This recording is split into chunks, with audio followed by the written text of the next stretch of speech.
Hi, good afternoon, everyone. Welcome to Asia Business Talk Show, the preferred platform for business owners, investors, regulators, and talents for us to drive constructive communications globally and to solve the latest business challenges. Allow me to introduce the panelists of today. Yi Hao, Senior Managing Partner of ACMF BOSR Consulting. Steve, Senior Managing Partner of ACMF BOSR Consulting. Nikki, Senior Managing Partner of ACMF Business Application. Kizun, Senior Managing Partner of ACMF Human Capital. Jeremy, Senior Managing Partner of ACMF Corporate Services. Yinhai, Senior Managing Partner of ACMF Human Capital. Edward, Senior Managing Partner of ACMF Corporate Services. Thank you. And allow me to introduce host of today, Chong, Senior Managing Partner of ACMF Strategy Alliances. My name is Lewis. I'm the Head of Global Strategy for ACMF Strategy and Growth. So the details and contact of the speakers, panelists, and the host, you can find at our Facebook page, facebook.com, ACMF Group. So let's introduce the speaker, the first speaker, Catherine. Catherine is the talent development expert, also a corporate learning designer and director of corporate learning of Malaysian Integrity Academy. That's her email.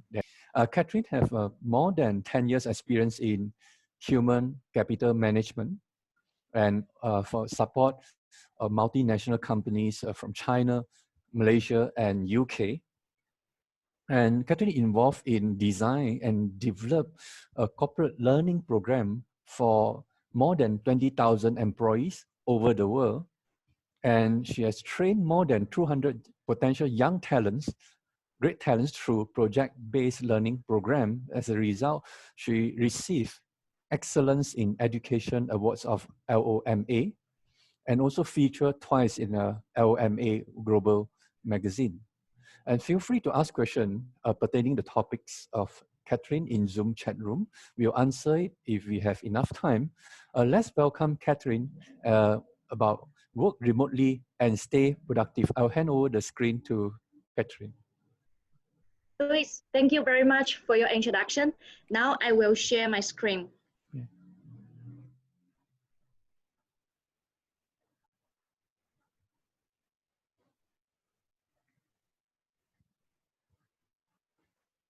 Well, good afternoon, audience of Asia Business Talk. Today, I will share with you how do you engage and motivate your employees to set aggressive goals during this special time, and how do you manage your employees' performance in remote work.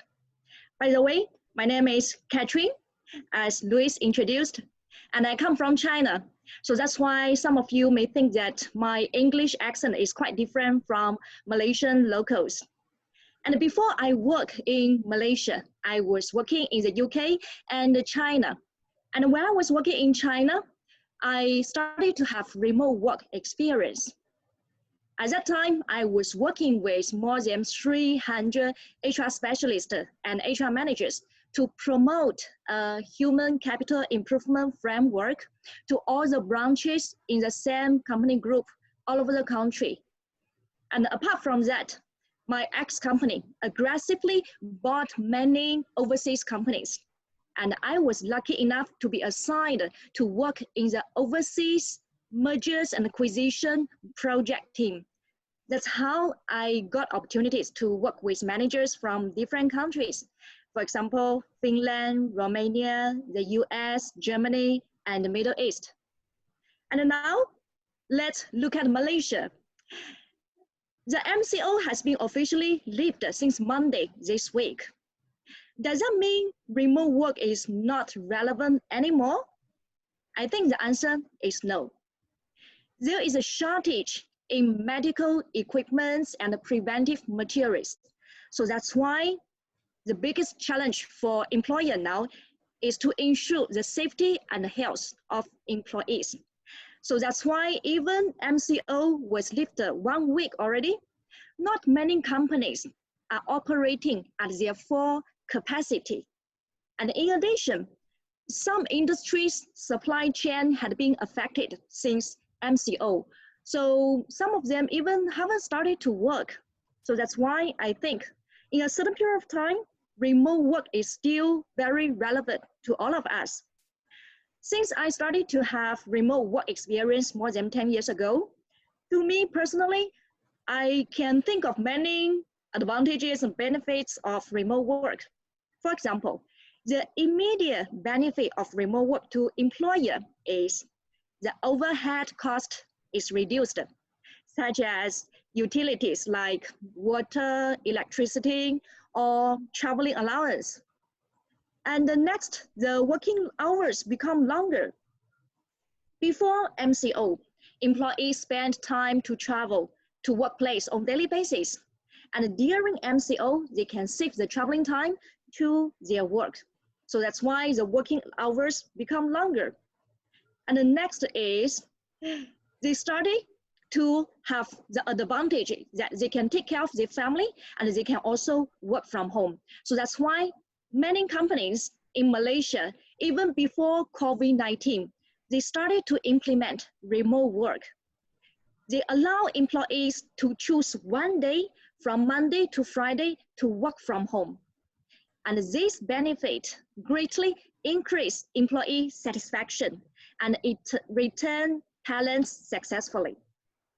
And just now we have talked about many benefits of remote work, but I understand at this moment, many employers and leaders, they are more concerned about challenges of remote work. So that's why many of you are interested to join this section. Of course, challenges are always there. One of the biggest challenge is how do you make sure that employees are working from home, but they are still productive? How do you make sure that the communication and the coordination is not affected by remote work? One of my clients, she is an HR director in a big group. She shared with me during MCO, one of her frustration is that she cannot see and touch her team members. So that's why there are many challenges faced by employers in terms of remote work. So that's why during this special time, I want to introduce this management strategy tool to you. It is called OKR. What is OKR? OKR is an acronym for objectives and key results. Objectives mean where do I want to go? Key results mean how do I get there?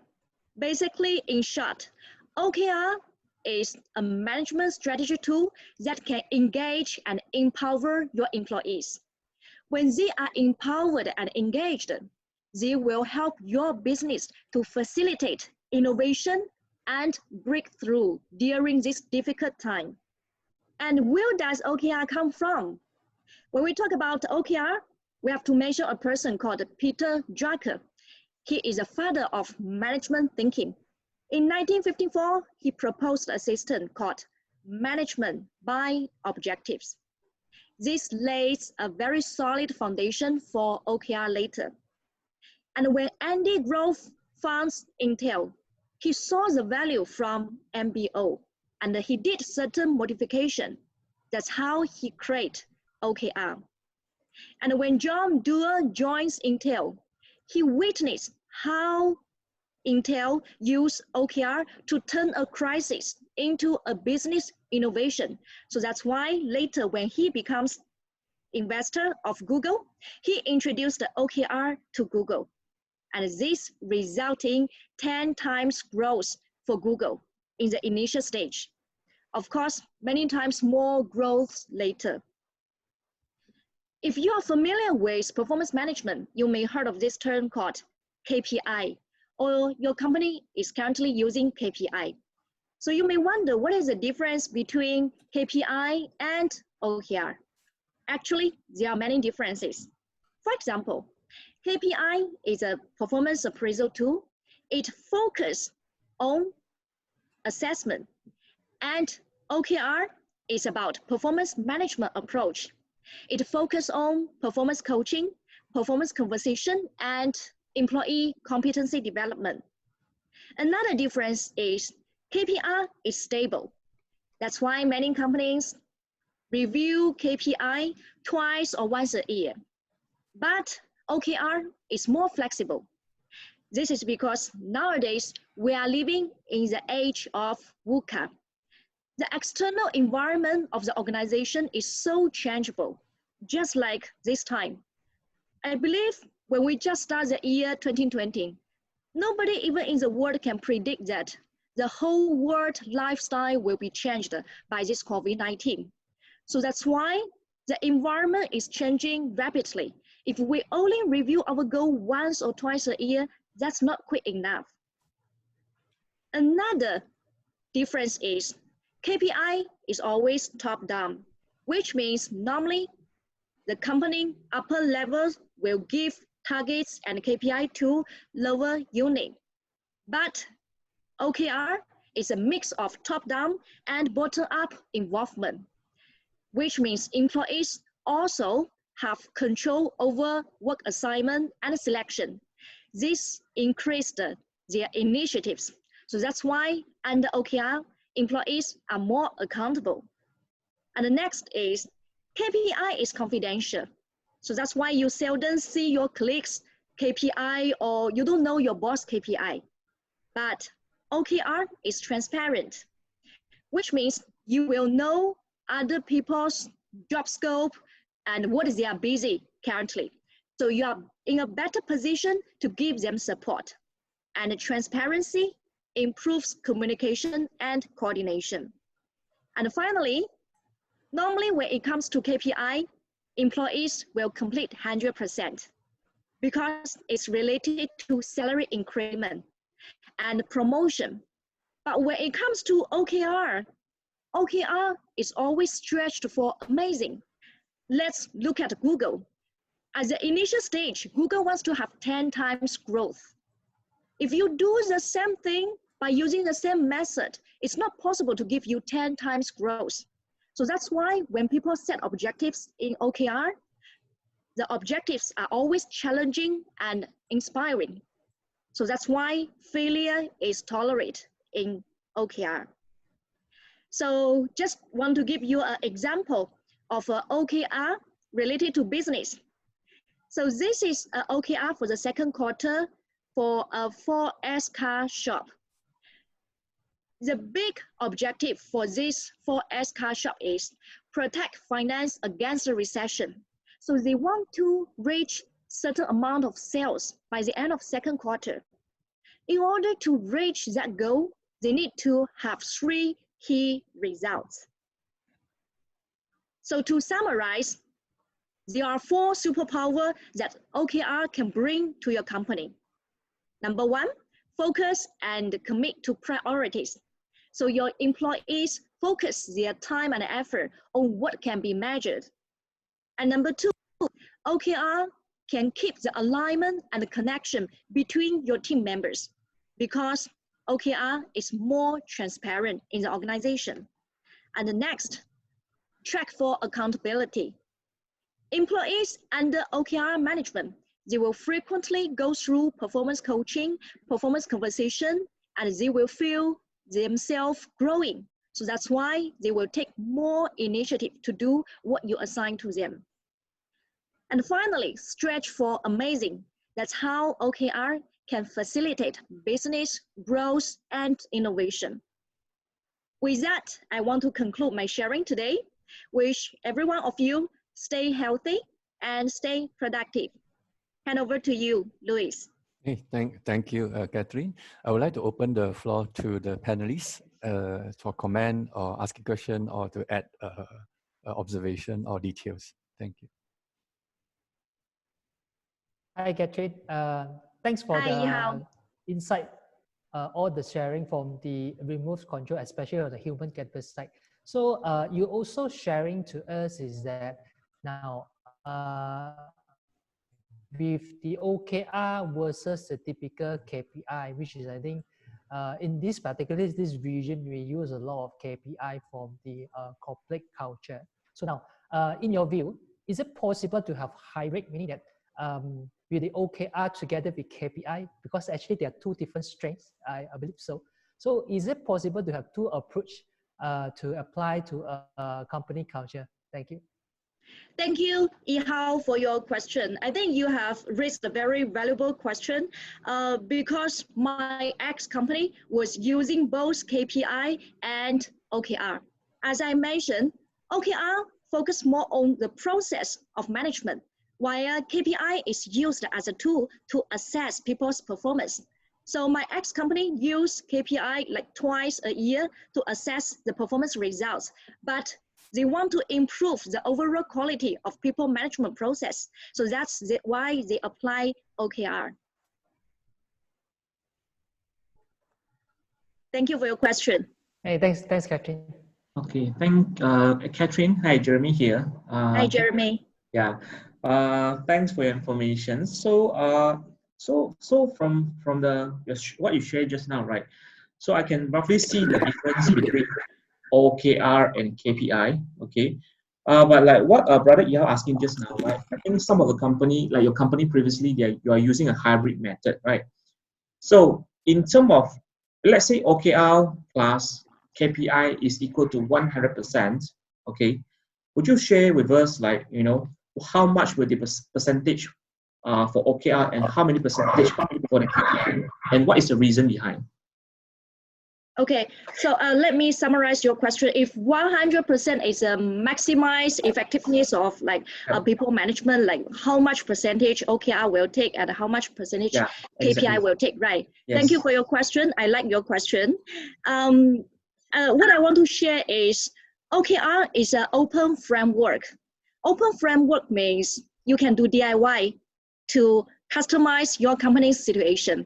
So in my ex-company, I think over 100%, we use more percentage in OKR. But in some other companies like Google, Skype, or eBay, they use like 95% or 100% OKR. I know the OKR becomes popular when people see the 10 times growth results from Google application. So that's why during the past 5 years, more and more SME, they started to use OKR. However, because every company is different, so to some SME, they will use more percentage, maybe more than half percentage in KPI, and they will use 14% of OKR. But from my observation to the future trend, we have more and more millennial generation join our workplace. I would suggest we use more OKR, because OKR can improve employees' accountability. In the past, for example, 10 years ago, we would like to use carrot and stick to motivate people. This may not work very well because younger generation, they don't like stick. If you use stick to punish them, they will say, actually, my father has a plantation in East Malaysia. I can just tender resignation letter tomorrow. This is a true case study I had from one of my clients. But if you let them see the value of the things they are doing for this company, they will stay longer. They will like to stretch themselves, push themselves until the limit. So thank you, Catherine. So to make sure I get you right, so basically for OKR, it will basically more like, you give a big objective, like where you want to go, right? For those youngsters or millennials. So which means, can I say that because of this OKR, the critical thinking mindset will kick in as well. So instead of just follow the step, KPI, like you must do 1, 2, 3, I will just do 1, 2, 3 for you. But OKR, you tell me to grow the company 10 times or 5 times, right? 100 million, for instance. So I will start to think how to achieve this towards the bigger objective. Can I say so? Yes, absolutely true. In Google, 14% of the objectives come from the upper level, which is managers, and the rest objectives, which is 16% of the objectives, come from employees themselves. So if company wants to have innovation, the company leaders cannot work alone. It must engage all the workforce, including the young workforce, to think, especially to have critical thinking. If we are always doing the things by using the old method, then we cannot have 10 times growth. So that's why it's right. You are right. So people must have critical thinking skill under OKR. Okay, thank you so much, Catherine. You have answered all my questions. Thank you very much for your question. Thank you. And hi here. I have a question for you. Yes. Absolutely agree what you said that millennials, they don't like the carrot and stick, so therefore and help supporting them in achieving the great amazing goals is something that they love to do. They love to go for big goals and get fame and recognition, and the support is provided. That's great. But on the other hand, then the quality of leadership managers is also critical in this case. So maybe you can share with us what your thoughts are on the kind of leaders the company needs to have before they can implement an OKR. Okay, thank you for your question. I think this question is very valuable and relevant to every one of us. That's true. To have OKR, you need to have leadership because managers are heavily involved in the process of performance coaching, performance conversation, and also personal development. That also means that during this performance management process, managers grow together with subordinates. So that's the beauty of OKR. When you give performance coaching, performance conversation to your subordinates, the relationship is not simply limited to reporting relationship. It will stretch beyond reporting relationship. I mean, your relationship with your subordinate, your bonding with your subordinate, and your communication with your subordinate will be improved. So during this process, managers also need to improve their leadership. Managers will also have managers. So that's how manager is also growing under OKR. But I like your question very much. Thank you, Catherine, for the answer. So just a follow-on question is then, I'm not sure how much experience you have with the SMEs in Malaysia, but how ready do you think the managers in the SMEs in Malaysia are to take this on? Okay, this is a good question.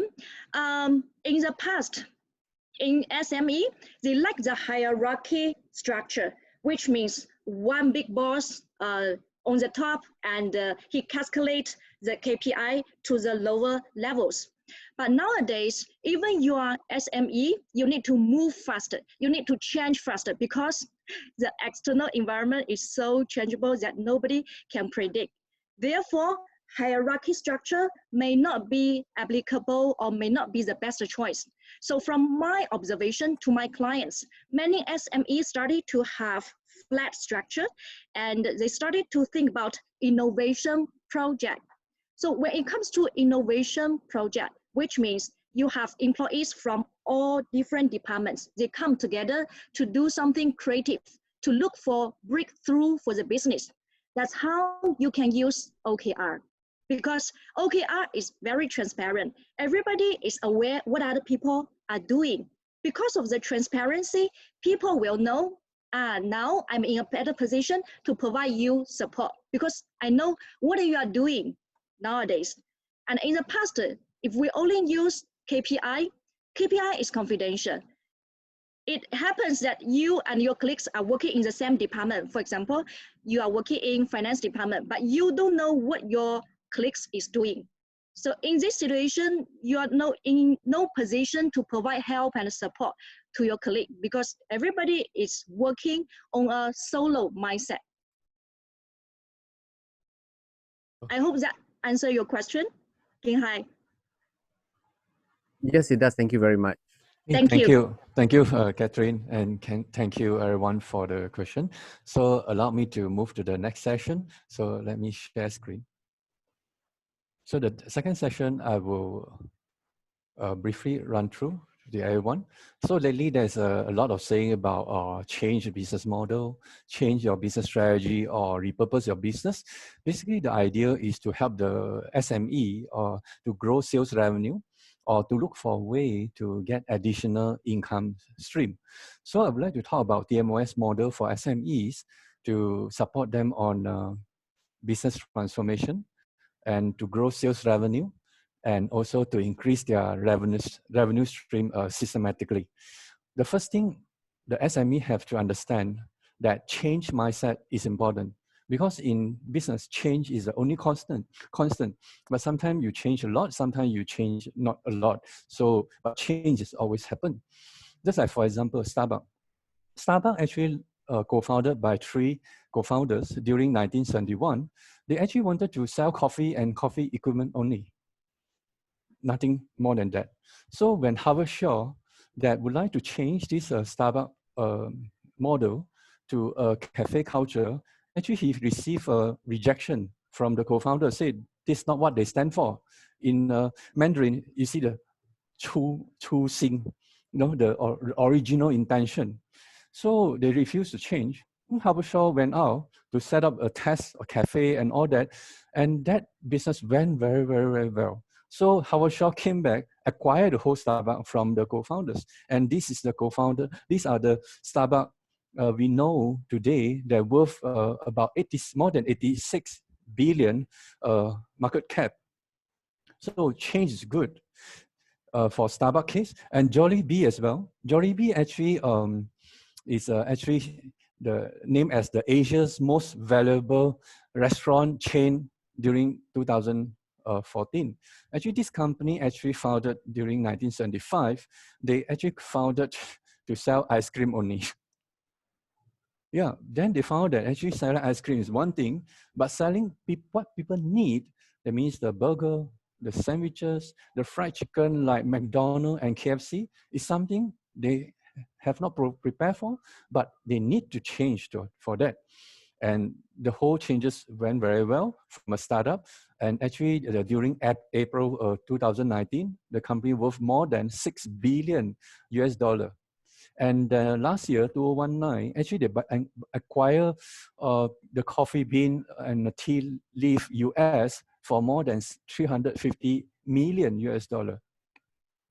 And changes, refuse to change is a decision. Remember Nokia, don't forget about them. What used to be one of the best feature phone. And during the press conference to announce that the company be acquired by Microsoft, actually the management was in tears. And they said, we didn't do anything wrong, but somehow we lost, said the Nokia CEO. Actually, this statement technically may not be true. When you decided not to change, you have done a decision not to change and be accountable for that. Actually, technically, that's what, at least that's how I see it. And Kodak, the best negative film for camera, they also didn't do anything wrong. They used to be the best, and then they even invented, or one of the few invented the digital camera technology, but they didn't do anything about it. Actually, they shelved it, if not mistaken. So fail to change is the decision of not to change, actually. So be accountable for that. And look at this moment of time. Do we need to change drastically? Change needed, minor, but then drastically, how? Look at the latest development. During this year, we have a pandemic, COVID-19, coronavirus, and then we have a global crisis that one of the deadliest, highly contagious virus, and then lockdown, movement control, circuit breaker, and many companies lost businesses, and some already closed down, and some will close now. And a lot of people move their purchase from offline to online purchase. And potentially, we already in a recession since March. Of course, the official one, we need to wait for the regulator or the body to announce it. But if you look at the data, since March, we should have already in a financial crisis or recession. And it could be as bad as the worst of the entire century. And the unemployment rate is is the highest of many times. And the local market actually shrink. And also because of online, a lot of overseas competitors now are coming onshore. And we even hear some company already lost more than 50% of their existing client to overseas competitors. So business as usual, no more actually. So then if you want to address this situation, normally the term you use is called business transformation. To look into the fundamental of business again, how to grow at sales revenue using the current whatever arrangement we have or system we have, and also look into additional income stream by using back the existing system and also resources the company already has, especially SME. During time like this, it's very hard to get more funding. So you really need to take a look at your existing resources and increase or build on top of that. So how you do it? Firstly, before we talk about how to do it, let's talk about the most common failure during business transformation. Video call, like now, isn't something new actually. During 1950s, AT&T video phone already launched and promoted very broadly, and they spent plus investment, R&D plus marketing, everything. They invested more than 6 billion US dollar, 6 billion US dollar, 2019 money valuation. And then history told us the whole thing actually not successful. Why? What caused the failure? Because the market size is not large enough at that time, and the market wasn't ready for video call like today. We also heard about Palm and iPhone. And Palm, iPhone only launched in like 2007. Palm actually already got listed during 2000. So the time, if you actually ever use a Palm PDA, you know that you need to spend weeks and months before you know how to write it correctly. We use, I think the word is called graffiti. And weeks and months, and then you might still fail. And iPhone, a lot of people claim they're able to manage the whole key in and fully utilize it within a few hours. So at the time, I was involved in a development test of devices and all that as well, and product development. So we use a grandmother test basis. That means grandmother can use or not, that simple. Palm fail, iPhone pass. You pass your grandma know how to use it. So Palm, they used to, during IPO the time, they worth about 53 billion US dollar valuation. And that time, not mistaken, Apple Incorporation only valuation about 70 billion. But if you look at during during Palm sold to HP during year 2010, the time, the valuation only 1.2 billion. That means for the IPO until 10 years later, they sold to HP, they lost more than 50 billion valuations. Yeah. And during December 2006, Apple, before they launched the iPhone, the company only worth about 70 billion US dollar. And as at this month, you look at Apple Incorporation valuation is more than 1,270 billion US dollar. That means they have added more than 1,200 billion US dollar valuation to the company for the past 15 years. So user friendliness is very important. Why Palm fail? Because one of the key reasons is it's very, very hard to use. And then for some product, you know, you just cannot imagine you're eating it like Colgate beef lasagna. The food actually tastes like Colgate toothpaste. During 1982, have you tried? You should, probably. But will you try again? I'm not too sure. And then the other one is the pen for her. Do you need a pen to tell people that you're a lady? I'm not too sure. Do I need a pen to tell people I'm a man? So these are products sometimes is nice to have product. And there's a visual thinking. That means what are you thinking when you develop the product, right? So TMOS revenue model, we want, when we do support business transformation to grow sales revenue and increase revenue stream at the time, one of the strategy we use very common is to use existing resources and say, how are we going to target the new customer segment, new customer grouping that we never targeted before? And then we're looking at the current product line that they're buying. Can we replace them? Can we replace the existing product using our product? So we use back the existing product. So there's some minor changes, but the entire resources and the system are basically the same. So like, for example, airline is not a long distance coach or bus. You know, you don't want to take a long distance coach from one location to another location. And when AirAsia come in, actually the flight ticket can be cheaper than long distance coach. So the history tells during the 2000, the time December, when AirAsia new management bought from the previous management, they only paid less than $1 US dollar. And as of February 2008, 8 years later, the AirAsia worth more than 3.5 billion US dollar. From $1 to 3.5 billion dollar, do the math. The kind of, so target the new grouping, new target segment using the existing product line. Be creative on it. And then what iPhone had done, iPhone actually never come in to compete like a feature phone when they launched during 2007. It actually come in to replace the feature phone like Nokia, to replace the PDA like Palm, and then even replace the product like iPod, and then replace the BlackBerry, and then empower search engine like Google. Imagine the valuation. Because they just go into integrate all of them together, but they never come from that background. That technology is just a smartphone technology. That time is still like, it's technology. So how you implement it? And when we do explore new customer grouping the time, or replace the existing product of the different market segment using our product, there are three elements that we need to look at it. One is the competition landscape. The other one is a product offerings comparison. And the third one will be the customer's needs. If you miss any one of it, I almost can guarantee you, your business transformation will fail naturally. If you success, you're just lucky enough to got it through without a plan, a proper plan. That is the basis I normally observe. So let's talk about competition, nature of competition. Competition, two types of competition. One is called direct competition. The second one is called replacement competition. Direct competition is like people sell coffee, you sell coffee. Like for example, the Coffee Bean versus Starbucks, they are direct competition.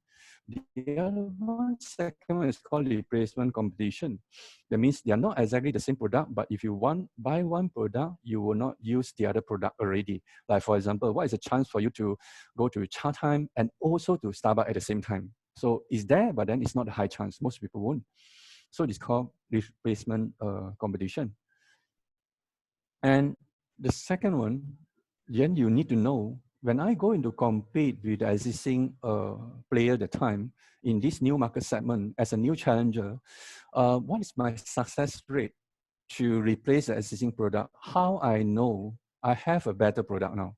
Actually, the fundamental is, do you have a product that's solving the customer pain or needs better than the existing product? That is the key phrase you have to ask.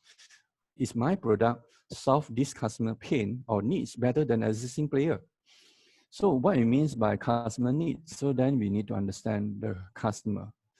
If you know that you got it at the time, the customer actually wanted to pay for your product or have to pay even though they don't want to. Because some cases, they don't really want to pay for the product, but they have to. So type of customer needs, before you talk about the detailed needs, you look into the different type, because different types have different buying behavior and the needs also quite different. I'll talk about it later. So types, you can have a B2B, means business selling to another business, B2C, like business selling to consumer, and then C2C is consumer selling to consumer. Like for example, B2C, you open a shop and then shopping mall, and then you just selling to the people, the consumer there. So there is a B2C model. And C2C, a lot of time is multi-level marketing, direct sales. They have a platform, then allow the customer sell to customer, or you use certain, set up your own website, and then you start selling some item. And B2B, mainly another business selling to another business. Like for example, you are providing your services to another enterprise, help them to repair their computer or set up some architecture or some training. So that is a B2B architecture. So different customers have different buying behavior and different need. Let's talk about B2C and C2C. I group them together because they have a lot of similarity. Firstly, is your product perform better in saving life? Because when you talk about consumer, you talk about human, you talk about life. So it's a product life-saving, like for manufacture of this medical equipment.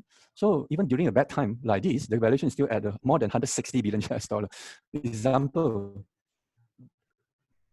if let's say one person have a heart attack and need to have a heart open and surgery to bypass so they can survive, can a person say, oh, because of the COVID-19, will they wait? So answer is they won't. Even the person may not have budget, they still have to borrow to invest so that they can save their life. And the other one is curing physical pain. So one of it is like Pfizer, they have a medication and all that. So during bad time like this, they still work for a lot of money. So curing physical pain is very real. Like for example, you now have toothache, where you say, okay, I have a lot of appointment, so let's go to see dentist and cure my toothaches like 2 months later when I'm free. You won't be able to sleep for 2 months.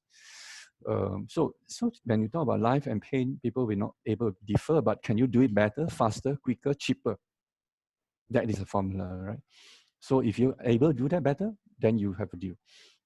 The other needs of a consumer is the daily essential. It's like, it can be a food, it can be a security needs, it can be a delivery. So like Nestle is one example, a daily product. And then now Grab, it moved from just a transportation, it become essential because during a COVID-19 lockdown, you do need to have deliver of food. And there are only a few of them, really. You don't have like a retail shop, 1,000 of choices. There's only a few, one or another. And the other category of you look into the customer needs, the way they're craving the product. Craving is not about life and death. Craving, sometimes people say it's worse than death because like, I no more fun to live anymore. Kill me, please, because if I don't have this product, kill me. Of course, this only they say you try to kill them. Not too sure. Like Ubisoft, mobile game company, they solve the craving of playing game. And AB InBev is the market cap of 250 B October 2016. They are selling something craving called beer, like Budweiser. So this company worth a lot of money. And so when you do transformation, you look into, is my product solving the pain of the customer or the need customer better in terms of life saving, in terms of curing physical pain, the daily essential, and craving. This is basically the consumer or B2C or C2C customer needs. So one of the strategy we can use for this current moment is to replace the restaurant with low-cost central kitchen. To replace, yes, you hear right, replace the restaurant with low-cost central kitchen. How? Consumer need to eat. Instead of go to a restaurant, they consume the product from home delivery. So SME, how you play? You can play the role aggregator. You talk to a lot of home-based kitchen or small central kitchen. You aggregate their product and then deliver to a specific market segment. So you don't choose too big a market segment like Southeast Asia. There'll be too much for SME to handle. But can you take care of a few housing area that near your house? And then some actually can earn your money through providing local delivery services. And when you deliver, you can even do more than Grab and Foodpanda and all that. Can you do in a bundle? So as a result, you're able to do a lot of upselling for one delivery. So what is the pain that you solve through this model? You save life, because if old folks, how to come out? Or people, they're having fever now, I don't think the restaurant will allow them to go in. Then how? And what if they have money, but they are home alone? So these are our product and services can save their life. And then also for them to satisfy their daily essential, like hunger, thirst. And also craving, some durian or a drink before sleep. I still remember one friend told me that during a wife pregnant, middle of the night, the wife want to eat durian, and like 2 a.m. in the morning, and he woke up, and then the wife almost like told him, either you get me durian and nobody sleep that night, kind of things. And the other incident about drink, a friend told me that his friend need a beer before sleep. So he, during a lockdown, he went out to get a beer and got arrested by police, and then in jail for a few days. Until, yeah, I'm not too sure he's out already or not, because like last year, they still try to get him out of the jail. And business need, B2B. So B2B, you have a must-have. Basically, must-have, you might try to increase sales revenue and profit. Like for example, Salesforce is not a very old company like Century. They actually have a very humble startup in a one-room apartment, and but now they're worth more than 170 billion because they help companies to increase sales revenue and profit through the CRM and many other solutions. The other one is regulatory compliance, like pay tax. Try not to pay tax. Try not to renew license. So that, no, I'm not saying, I'm not asking you not to, please. I'm asking you to, or else I'll get arrested. Because these are the compliance you need to do, right? So like Deloitte, they help people to comply. The annual sales last year, financial years or fiscal year 2019, they achieved more than 46 billion. So how this replace restaurant with low-cost central kitchen helps. So one of it, the B2B, once the people go back to office, do you want to venture around and potentially caught some virus back to office and everybody locked down or quarantine? You may not want that.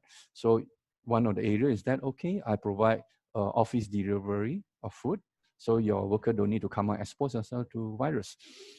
And then how about increased productivity? Instead of going out, everybody have lunch in the office and then bonding session. And then the other one is that improve profit, because you told the customer, instead of you pay per meal, why not you do like one bulk? You buy a ticket, a prepayment, a deposit for 1 month or 2 months. So as a result, I give you discount. Why? Because you have bulk, you have a predictability. You can do bulk production. When you do bulk production, your wastage and also your profit and production all increase. So then you can transfer some of your saving to the end customer. Everybody happy. And then if you collected enough prepayment, we call pre-order sometimes, the money is so huge that you can set up central kitchen just using the prepaid money without using our own pocket money. That means you don't need to go to bank or take out your pocket money to open a new branches. So Dell is very good in that, because you prepaid the computer before even you receive it, and then they also don't pay the vendor first. So they do have a duration of time. They sit on the cash pile. So can you duplicate the same? Of a disclaimer, we have not done 100% survey to triangulate all the facts covered in the sharing, therefore error is potential. We have not validated the facts covered in the sharing with the local regulator and licensing requirement of all countries, therefore error is potential. The sharing is not recommendation for financial decision making. So you please check with your advisor, your coach, your consultant, your local regulator, and or your qualified personnel to support your decision making. Yeah. So I have another good news. Next Sunday, 17th of May, 2 p.m. to 6 p.m. Beijing, Hong Kong, Malaysia, Singapore time, we're going to do a half-day online program through Zoom to support SME to transform your business, to grow your sales revenue and increase a revenue stream through business model transformation, through business continuity solution, and also through your online customer acquisition strategy. So we're going to cover these three key area. The original price, normally we sell about $580 or ringgit 2005. This round, we only sign at $24 or ringgit 100 ringgit, limited seat only. First 10 early bird participant, the price is only $5 or 20 ringgit per seat only. And 11 and onwards, you pay back the low price, the 100 ringgit or the $24. And to make the whole thing even more appealing or to make valuable, we result. How to guarantee result? 100% money back guarantee. Yeah, if you use it already, then you don't like it, then we pay you back the money. So please apply now. It's limited seat. So you can go to www.acmfgroup.com/register. We will share the link at the Zoom chat group and also the Facebook. Yeah, thank you. And let me introduce the next speaker. Danny. Danny is a chartered accountant, MIA, certified practicing accountant, Australia, and also approved goods and services tax agent, Ministry of Finance, Malaysia. And you can reach out to Danny through this email address. And Danny also is currently providing or also provided accounting and finance support to key sectors such as logistics, management consulting, manufacturing, oil and gas, and trading. So Danny also a HRDF certified trainer in the area of accounting, business acumen, finance, Industrial Revolution 4.0, IR 4.0. And Danny's vision and passion is to train non-accountants to be financially savvy. And feel free to ask questions pertaining the topic in Zoom chat room, and we'll answer it if we have enough time. Let's welcome Danny. How to find cash flow during and after MCO. I'll hand over the screen to you, Danny. Thank you, Luis, for the introductions. I just put on my slides.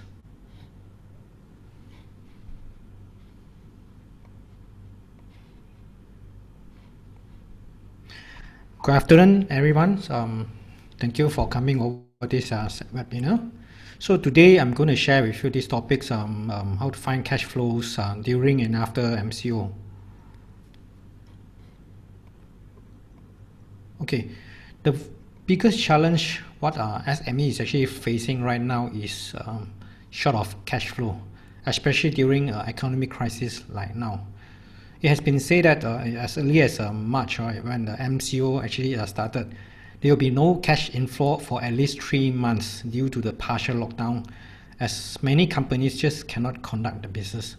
But yet, many of us still need to actually continue to pay salary, rental, and operating and overhead expenses. So it's actually one challenge for many of the businesses in Malaysia. So at the end of March 2020, there's a survey conducted by SME Association in Malaysia. According to them, based on their survey, almost 38% of SME can only sustain up to April 2020. That was 2 months ago. Towards end of April, 1 month later, 28th of April, a similar survey actually conducted by them, and they found that that time 70% of SME, almost like more than almost double of what they actually initially predicted, that 70% can only have sufficient cash up to April. For your information, there's about 1 million of SME, including micro companies. So at the same time, almost 200,000 to 300,000 of SME may close down over the next 1 year. This is because most of them have not enough cash money to sustain anymore.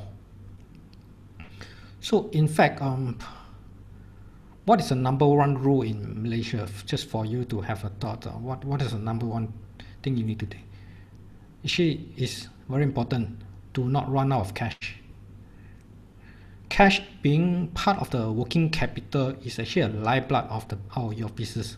So without this cash, you'll be considered game over for your business.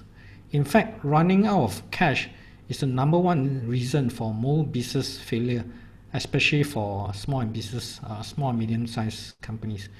Despite this, many of SME business owners, they do not actually spend much time to understand the inflow and outflow of cash. Okay. However, during economic crisis period like now, making sure your financial cash flow stay healthy become very critical, and actually can determine your company's chance of survival. So think about if your company profit and loss statement is showing a profit, but it doesn't have enough cash in the bank account, how are you going to actually maintain a day-to-day operations commitment? There's still fixed expenses to be made, supply need to be settled with them, and then employee salary need to pay as well.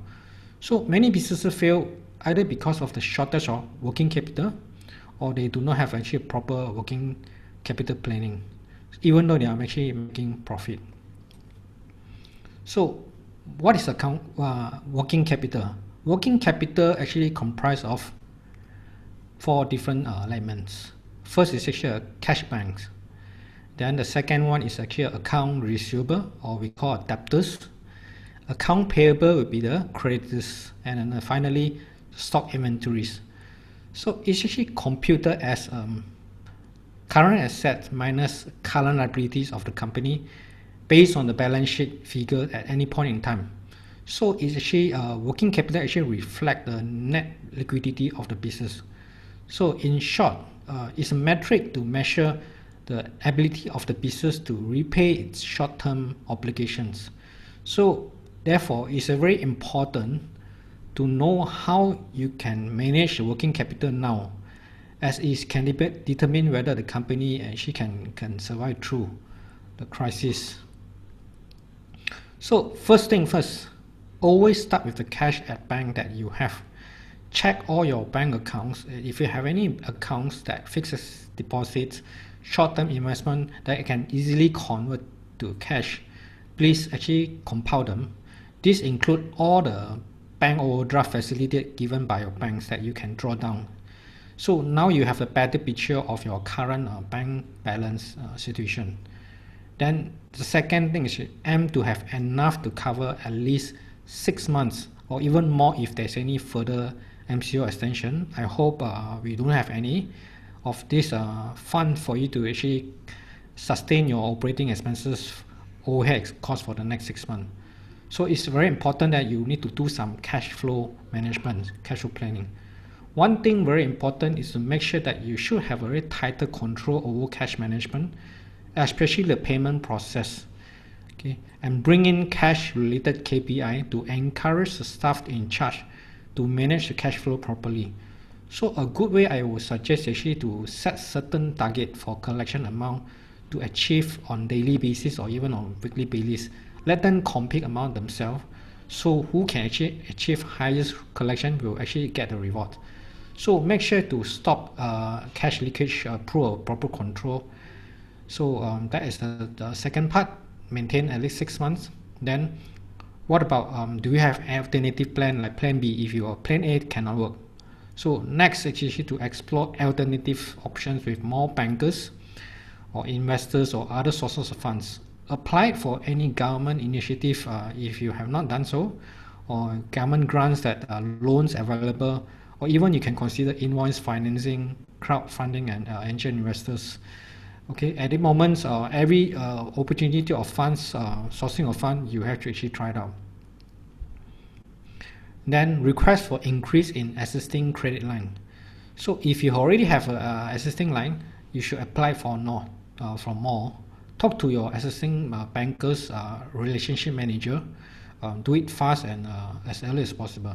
So, but then I have to actually cautious that at this moment, be prepared to adapt to any changing lender requirement. You expect the bankers to have a stringent approval process. They may ask for more documentations, more proof of whether your business is actually can survive, and then they may actually ask for director guarantee or even collateral. So talk to your bankers who offer you business loan for the extension. Right now, we actually given a 6-month moratorium of these bank loans, but it doesn't stop you from actually request for additional 6 months after end of 6 months. But I foresee if towards the end of 6 months, September, there will be a lot of company who actually request. So why don't you start to plan now and talk to your bankers, see whether there is actually room for further extension, and prepare for all these documentations. So now that we know how much bank balance we have and how much potentially we can get from all these government funds, grants, or every source of funding. So next actually focus on the cash inflow internally through managing your debtors. First is actually review of account receivable. Gather with all your sales team and finance team to actually complete the account by account review. Have the team to group each account and assign ownership of for both team, right, to see how they can best to collect the monies. Make it the top priority to contact the customer early and more often. Train your credit control team. Credit control team are the team who handle all the collections and invoicing to learn how to handle objections from our clients now. Okay, do you have a calling script to handle all these clients? Nowadays, you expect your client will have difficulty to repaying you. So learning the skill to how to actually handle this kind of objections is very important. So now's the time to actually train your staff if you have not done so. So then when you do the grouping of this account, you have to actually focus on account with a potential for higher or new sales. For example, you know that which are the company right now are considered essential services and essential goods. They are the ones still plausible, still can continue to generate sales. So approach them for any potential sales. Okay. Second thing is when you do a grouping, group them according to highest to lowest in terms of the outstanding amount and the credit term.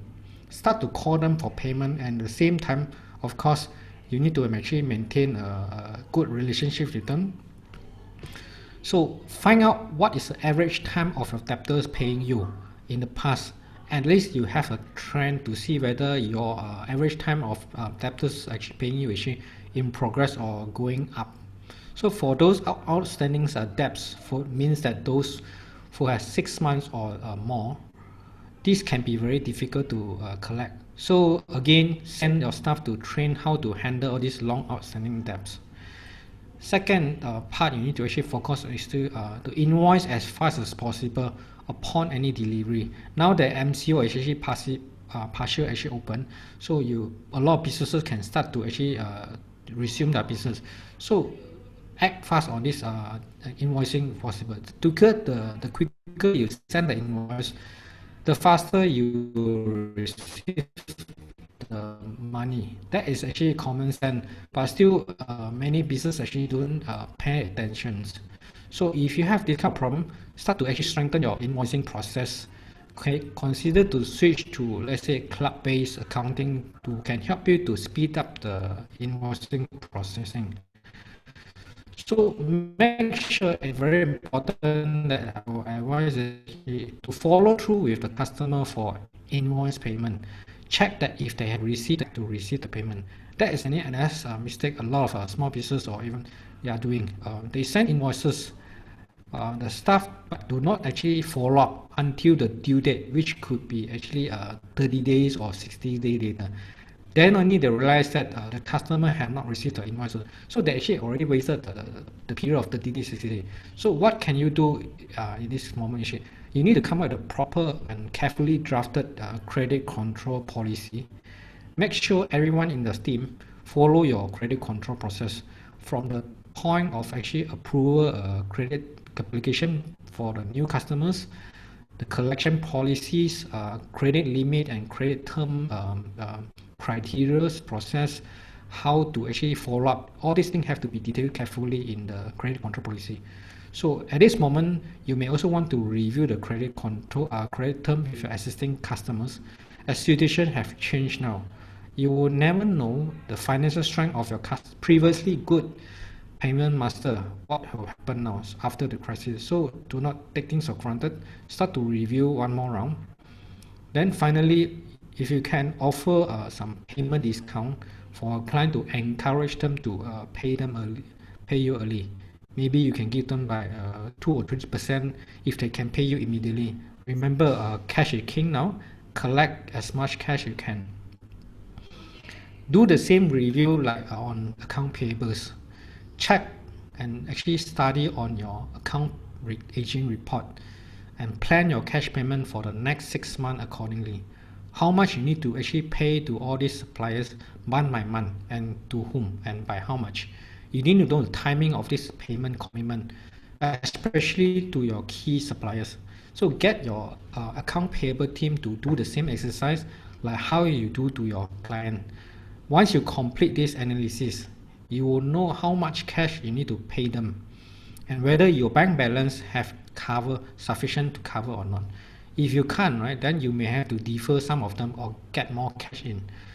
So also to find out if you have any capital commitments, especially on those big projects that come with contract, review the contract and clauses to see whether there's need to actually continue or stop, and is there any commitment. So you have to actually plan on all this payment commitment of a bigger project.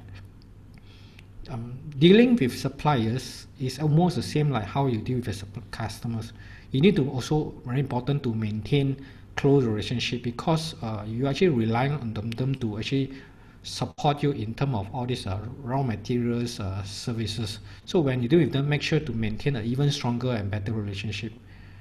Give assurance that you still want to actually have going on business and Explain your business situation to them.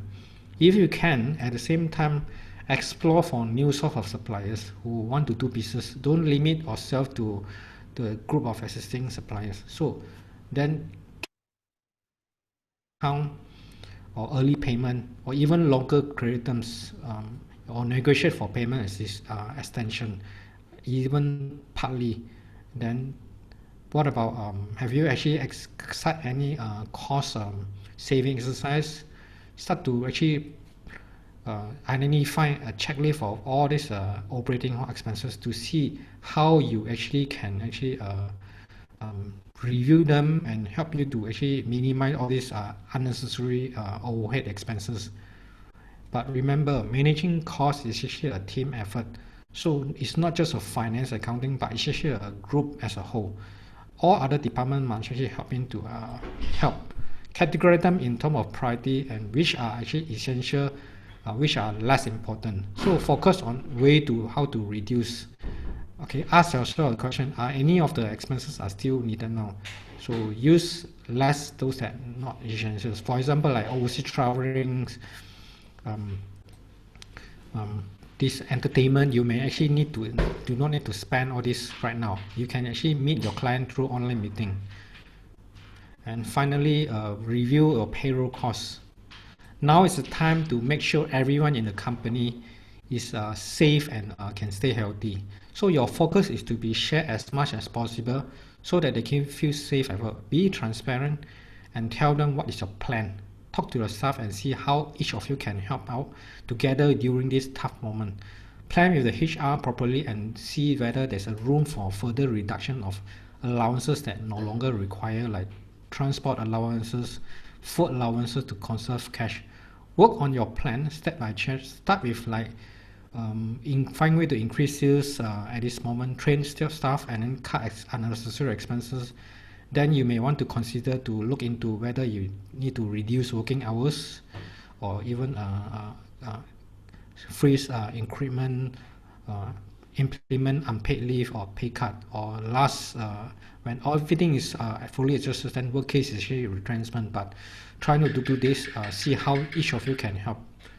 So for those manufacturer businesses with inventory is your cash cow.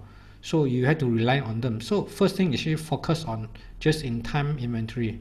It's a strategy for you to improve the production efficiency, or rather by receiving goods only when it's needed in the production process. This will actually reduce all your storage costs. So manage your inventory level and plan your ordering accordingly. At the same time, I also encourage monitor the inventory pricing trend properly to avoid any sudden prices change due to supply chain into your with a supplier. At the same time, to see whether you can actually identify ways or to eliminate excess or obsolete inventory. Go around your production site and check whether any item that you can actually strap off, and then at least you can actually convert to cash. Then lastly, to analyze your production capacity and to see whether there's a need to actually dispose only equipment that are not needed to raise fund. Explore industry IoT concept to increase efficiency and automate certain processes. So I want to actually take this chance to actually share a real story about Alan Nistocky. When he founded, he's a US, he founded 3 companies since 1990. So he started his first company is a software provider called Wavina. It's just 6 months of funding.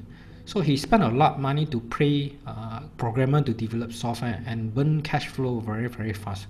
Okay, faster than he can expect. Fortunately, he managed to raise funds to stay until Cisco actually acquire his business. So less than 2 years. So at least this first company, he managed to actually dispose of at the profit. Then came his second IT company in 2003. Cash flow problem was even worse at this company called Canium. 2 of his major clients unable to pay debts, one combined of 1.41 million USD. Then the global crisis actually hit in late 2008, so leaving the business without access to cash. So the company went bankrupt in the following year. So when sales and profit are actually growing and rising fast, it's very easy to assume your business is still very solid. But company can turn a profit right to the status of bankruptcy very fast if you don't manage well. So when company grow, they become more complex. When you have a few customers, it's very easy to track down your payment. But as your client base grow, managing accounts receivable become much more time consuming. New customer may insist also to pay you in 60 days, even though your other expenses need to be settled within 30 days. So meanwhile, more cash is need to actually cover your inventory, higher tax installment, others bank loan installment. So as sales go up, right, cash can go down also. So every growing company has that kind of problem. So many businesses fail to focus on liquidity. That could be because they spend a lot of time on selling and marketing to their customer. But if you do not manage your cash flow properly, treat it as a first priority, you could be in big trouble.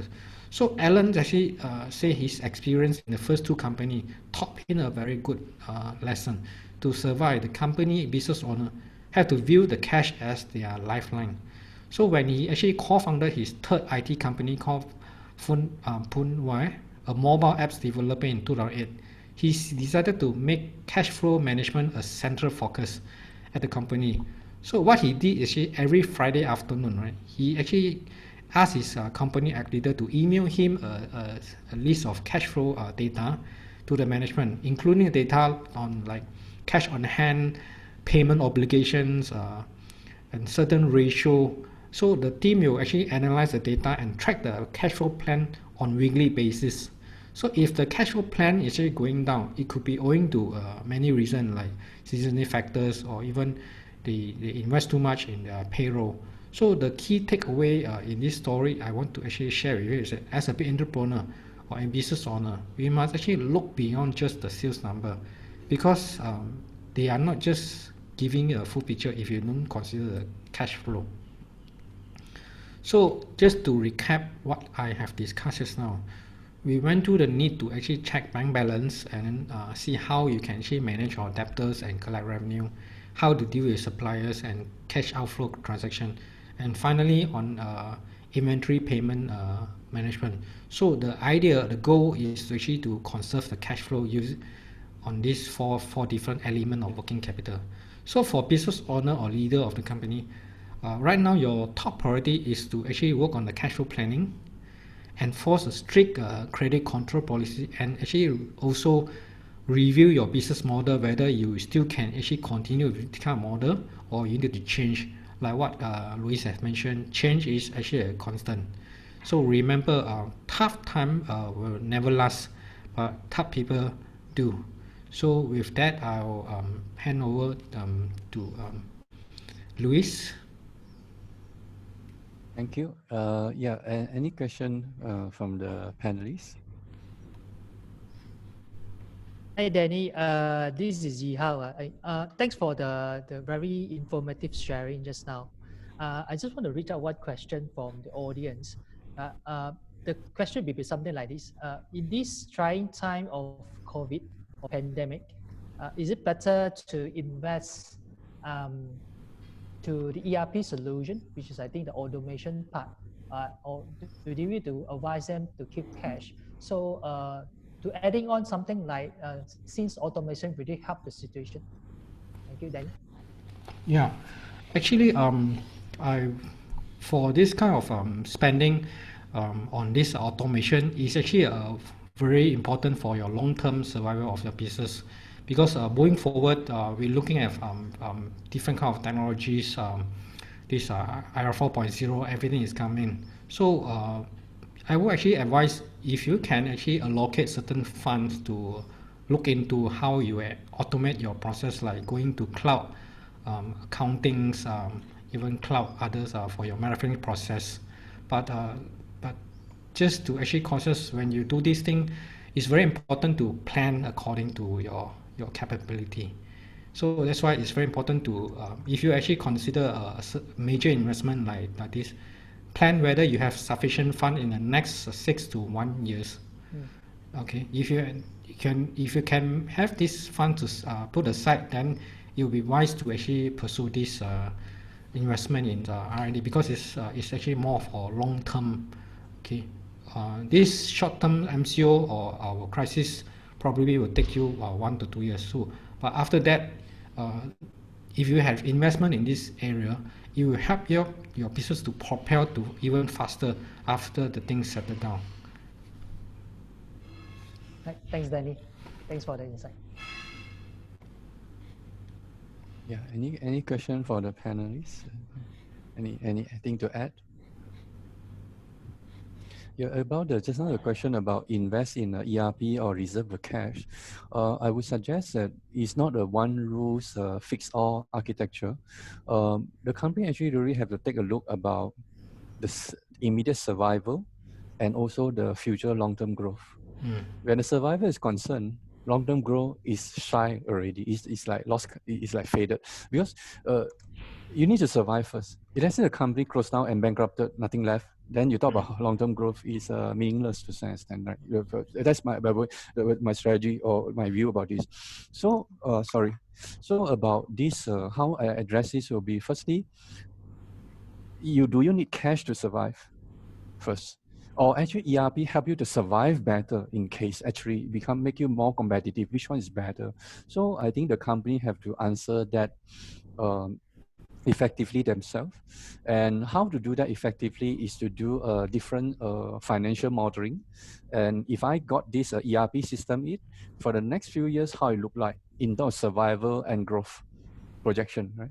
And then if I got this ERP how it look like, without, how it look like. So play around with the field model, then see how it come out.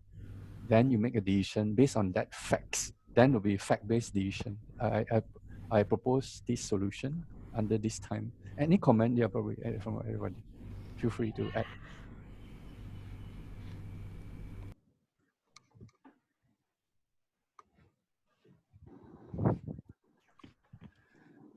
If not, thanks. Thank you. I would like I to. have one question also for the audience, if you don't mind. Just quickly look through. A question from Al Chan. The question will be like this for Danny. So if the inventory go expiry date, for example, pre-shipper, how to factor in the sales or revenue as it will be eventually become a debt if need to be thrown away due to COVID? Danny? Sorry, I didn't catch your question. Okay, can we maybe I just repeat the question from the audience again. The question would be like this: if the inventory go expiry, how to factor in the sales and revenue as it will eventually become a debt? It need to be thrown away due to the COVID. Okay. If I understand the question correct, it's actually the audience asking how we can handle all these debts which is long outstanding. Yes, correct. Yeah. So for every customers, it's very important for the credit control to come with a very strict credit control policy. So this credit policy will actually help you to actually guide whether you need to give credit term or credit limits to this group of new customers. So probably, Danny, I just align you. I think the question is about products such as vegetable and food. Those are very perishable. So when you get this product from your supplier at the time, it immediately become your debts already, or the supplier become your the creditors. So then when the good is going to spoil, so then how you handle this situation for perishable product? For perishable product, so that is between the sourcing of supply from your suppliers. Okay, so in that case, right, then what you need to find out what is the term between yourself and your suppliers. Whether actually there's a clause to actually put in the mention that who is the one who actually have to bear this cost of all this food supply. So this term has to be actually tabled correctly between your term with your suppliers. So is in this case, if the food or any supply have already delivered to your company, and you already receive it, right, through acceptance of the delivery order, right, it's unlikely that the supplier may want to actually absorb the cost. So given this kind of situation, if the food actually need to dispose of, you may have to actually bear this cost by your company. So you have to actually check the term with your suppliers. Yeah. Yeah, thank you, Danny. I also would have liked to ask one questions lah. Yeah. Because of this COVID-19, right? I think now because the government have announced the special relief scheme, and we can really see like a lot of SME like they're going crazy and go to apply for the loan. And of course, I just received a message from the bank. Quite a numbers of bank actually have stopped the application because the fund has been fully allocated. So Yes. what I can really see that the phenomena is like, because we do help our client also, we realize that a lot of SME, the company is actually funded by the director themselves. Uh-huh. Okay, so which means what we can see is really there's a so-called this fear factor when come to this so-called getting borrowing from the bank. Okay, so I believe so what is your view when come to this phenomenon? And this is my first question. Of course, secondly, what will be your piece of advice from most of the SME out there actually when come to the relationship building with the bankers. So when the the difficult times comes, they actually can get the support from the bank. It's not like the bank take away the umbrella. You are on your own.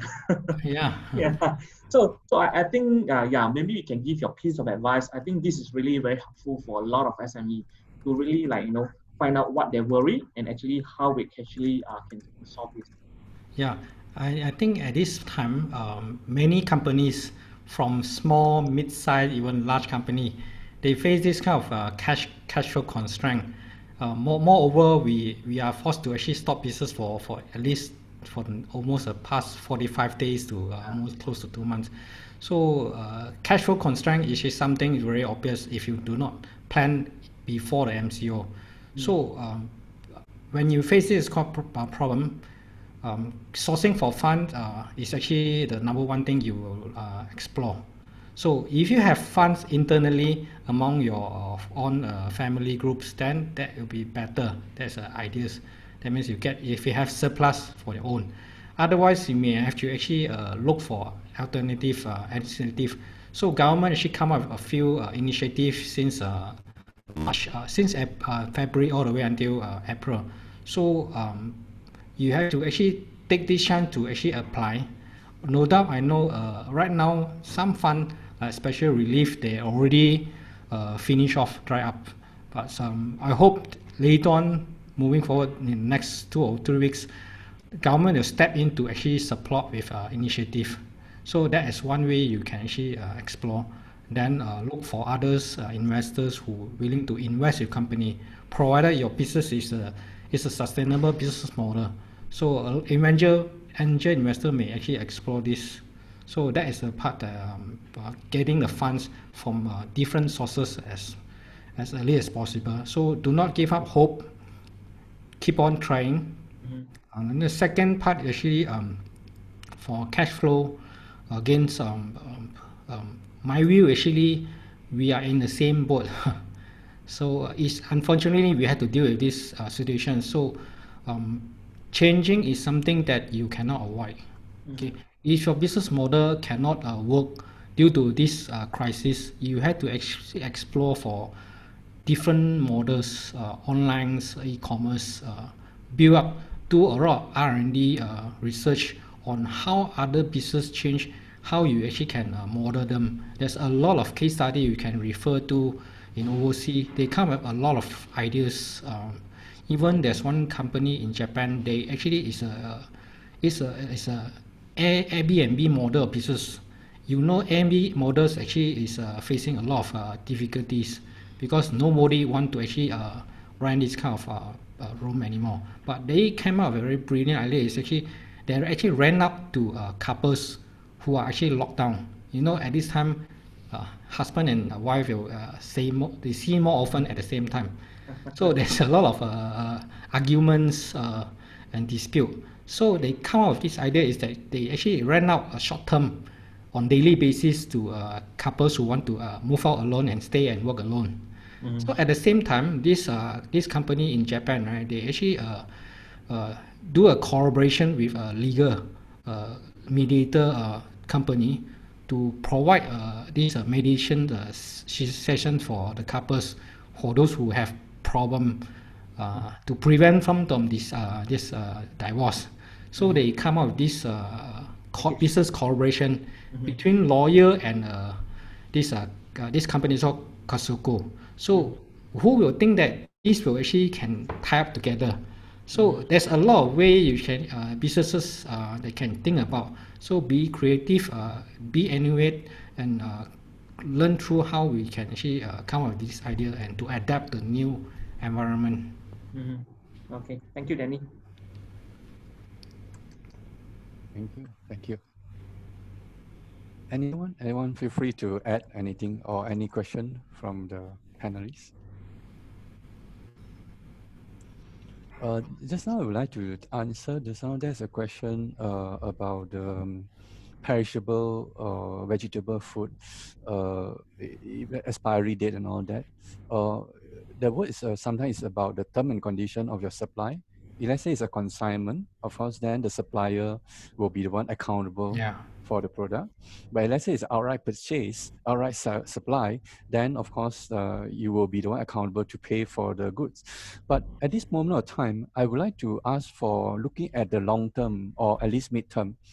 If let's say the whole ecosystem collapse, that means the supplier out of business, and then the or you out of business is doing no good to anybody in long term or mid term at all.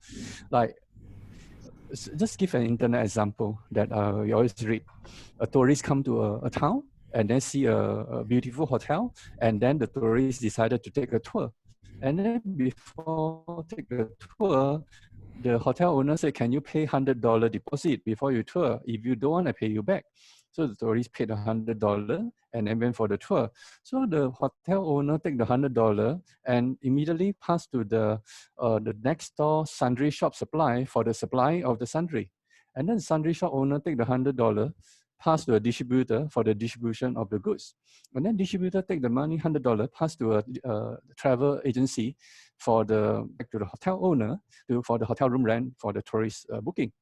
And then after the travel agency paid $100 back to the hotel owner, the tourist came back, say, I don't want to stay at this place, pay me back the $100.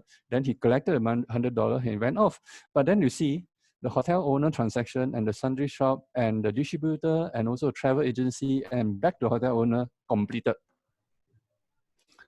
If let's say this element doesn't have transaction, nobody have business actually. So sometimes like tough time like this, we have to use a word called empathy to understand each other a bit, say, can we help each other a bit? To say, I give in a bit and you give in a bit and all of us have business. So that time, yes, under term and condition, you do need to pay, if let's say not consignment, but can ask them to say, can you do something in between so that we can stay alive and then we can continue to have business. So probably that is the way that you can go. So it's a lot of negotiation and understanding of each other. Any things to add?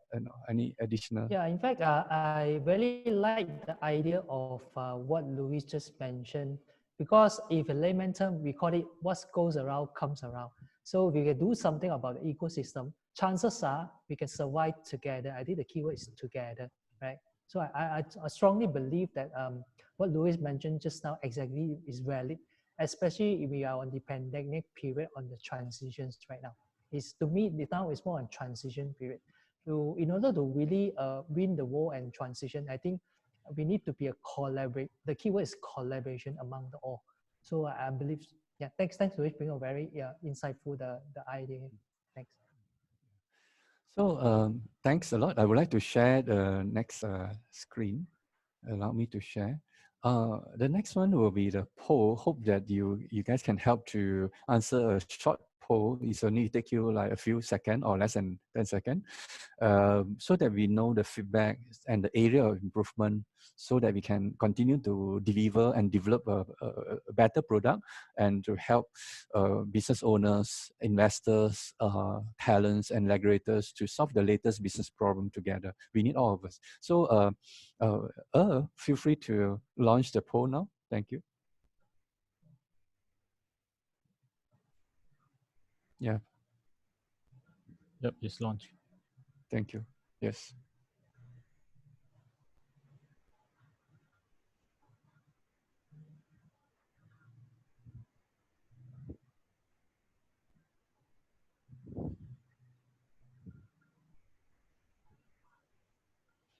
Let me know when it's almost done. So okay.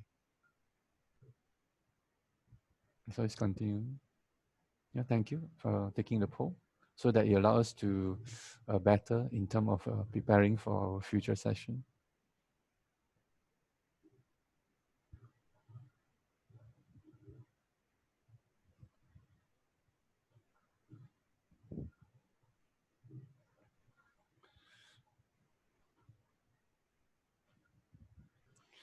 Thank you very much for generous feedback that we have 100% say that benefiting you. I have 100% say that will you recommend this to your contact? You say yes. And then 100% say you will reach out to the speaker for inquiry. Thank you very much. So I would like to continue to my next session. Anytime for questioning. I think we already 5 o'clock, so it's time for preparing for happy hour, right? So thank you very much. We will upload this talk today to YouTube. Give us a few days, and if you want to reach out to us to get support, feel free to write to us at abts acmfgroup.com. Basically, it's ABTS stand for Asia Business Talk Show.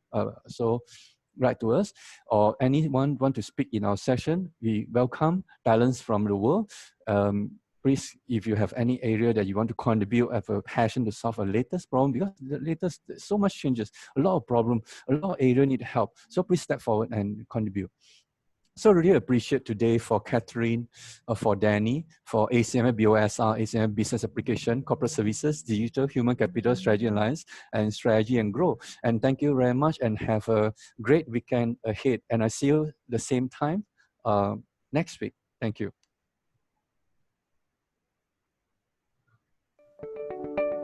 Okay, thank you, everyone. Thank you, everyone. Thank you. Thank you. Thank you, Thank you, everyone. Bye. Bye. Thank you. Bye-bye. You can